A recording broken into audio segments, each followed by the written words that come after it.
퇴근길. 집 앞 재래시장에 들른 수아 씨. 좋은 깻잎은 없어요? 그나마 오늘은 운이 좋은 편. 야근이 많은 시즌에는 주말에 한꺼번에 몰아서 장을 볼 수밖에 없습니다. 집에 오자마자 아이부터 챙기는 수아 씨. 아이를 보니 하루 종일 쌓인 피로가 모두 사라지는 것 같습니다. 한창 재롱 부릴 나이인 아들. 하지만 모자는 간신히 저녁에 얼굴만 보는 정도. 이는 지금 몇 시간 만에 보신 거예요? 지금 아침에 자고 일어난 얼굴 보고 지금 봤으니까 글쎄 한 10시간 만에 본 거죠? 그래서 3살 아들에게 엄마는 늘 밤늦게 오는 사람입니다. 엄마 손가락이. 우리나라의 현행 근로기준법에 따르면 근로자의 근무 시간은 한 주에 40시간을 초과할 수 없습니다. 하지만 현실에서는 연장 근무, 야간 근무, 휴일 근무까지 이어지는 경우가 태반. 이렇게 더한 주당 최대 근무 시간은 68시간. 특히 수아 씨가 종사하는 디자인 업계는 야근이 잦은 편. 보통 10시, 11시는 기본인데다 새벽까지 이어지는 경우도 허다합니다. 밤 늦은 시간까지 아이와 한참 놀아주고 나면 이번엔 집안일이 기다리고 있습니다. 그나마 맞벌이하는 남편이 집안일을 많이 도와주는 편. 남편 역시 육아와 일에 치여 사는 부인이 안타깝기만 합니다.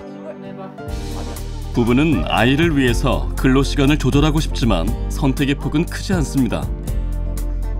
우리나라 근로문화는 전일제 근무로 보통 하루 8시간 일하는 근로자를 중심으로 짜여있기 때문인데요. 퇴근하시고도 바쁘신데 뭐 유연근무제, 시간선택제 그런 거 좀 생각해 보신 적 없어요? 유연근무제라는 거는 사실 제 입장에서는 생각해 본 적도 없고, 저도 일찍 가서 아이를 데려와서 해가 떠 있을 때 아이랑 좀 놀아주고 싶거든요. 근데 그런 거 생각해 본 적도 없고, 제가 그걸 회사에 요구한다는 것 자체가 사실 책상이 빠진다는 거라고 제가 생각할 수밖에 없는 거죠. 어쩔 수 없이 그냥 종일 근무를 한다고 생각하고 일할 수밖에 없는 입장인 것 같아요. 더 오래 근무하는 게 일상이 된 현실이라면 조현욱 변호사도 할 말이 많습니다. 일남일녀를 둔 조 변호사는 양육과 일 사이에서 한순간도 편했던 적이 없었다고 고백했는데요. 그때는 이제 법원에 근무하고 있을 때인데, 지금도 밤 11시, 12시까지 뭐 법원 판사들이 일하지만 저 역시도 밤 11시까지 뭐 심지어 10시까지 일한 적도 있고, 주말에 당연히 기록 싸들고 집에 가고 퇴근할 때 가져가니까 일하는 엄마로서요, 그 자녀 양육에 굉장히 힘이 들죠. 매일 늦은 퇴근 탓에 아이들이 중학생이 되자 집 근처 식당에서 저녁 식사를 해결하게 했을 정도. 대한변호사협회가 남녀 변호사들을 대상으로 설문조사한 결과 응답자들은 일과 가정 양립의 가장 큰 어려움으로 장시간 근무를 꼽았는데, 조 변호사는 이러한 근로 문화가 기혼 여성만의 문제는 아니라고 강조합니다. 너무나 과중하게 뭐 일주일 단위로 계속 일을 하다 보면은 뭐 교제를 한다든지 결혼을 한다든지 이런 거를 하지 못하고 혼인 정년기를 놓치고, 이거는 결국은 우리나라의 어떤 가임 여성의 출산 문제와 연결이 돼가지고 이게 결국 초저출산으로 가는 출산율이 낮은, 저는 중요한 원인이 된다고 생각을 해요, 지금. 현재 일과 가정의 양립을 위한 다양한 제도들이 시행되고 있지만 이런저런 문제들로 실효성은 높지 않은 편. 이런 현실 앞에 적지 않은 워킹맘들은 일과 가정 사이에서 고민하고 죄책감마저 느끼고 있습니다. 지난해 OECD가 발표한 더 나은 삶 지수에 따르면 한국인의 삶에 대한 만족도는 36개국 조사 대상국 평균에도 못 미쳤는데, 일과 생활의 균형을 평가하는 항목에선 34위로 최하위권을 기록했습니다. 그동안 우리 국민들은 남보다 더 열심히, 더 장시간 일해서 빠른 시간에 압축 성장을 이루어냈습니다. 그러나 이제는 시대에 맞는 근로 관행과 제도의 혁신이 필요합니다. 부산 진구의 한 요양병원. 정세련 씨의 하루 일과가 시작됐습니다.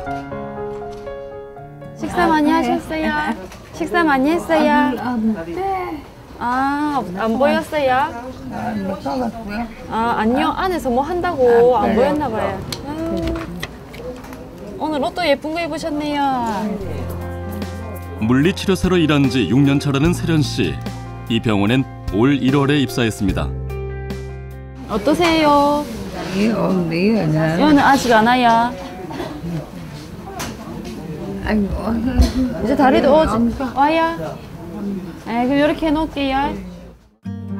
이후에도 세련 씨는 잠시도 쉬지 않고 병원을 누볐는데요.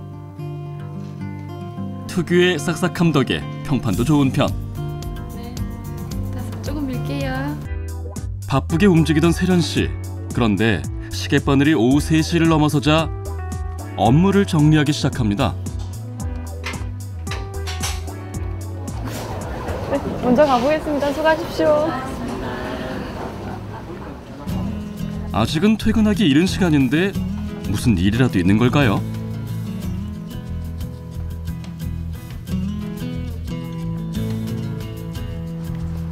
세련 씨가 도착한 곳은 집 근처의 어린이집. 20개월 된 윤슬이가 엄마를 반깁니다. 신발, 새 신발이네? 이거예요. 네, 안녕하세요. 모녀가 함께 집으로 향하는 길. 소풍이라도 가는 양 발걸음이 가볍습니다.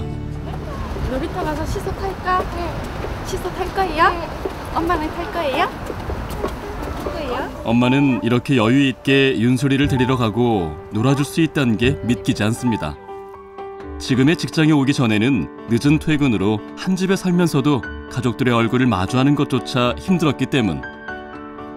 출발해야지. 출발. 와! 슝! 달라진 세련 씨의 출퇴근 시간을 가장 반기는 건 역시나 남편. 남편은 처음에 제가 일을 시작한다고 했을 때는 걱정스러운 마음이 많았는데 이제 막상 제가 일을 시작하고 시간도 아예 육아를 하는 데 있어서 뭐 피해가 가지 않게 하는 모습을 보고 남편도 만족을 하면서 저를 격려해주고 이제 조금 저를 집에서 우대해주고 있는 그런 상황입니다.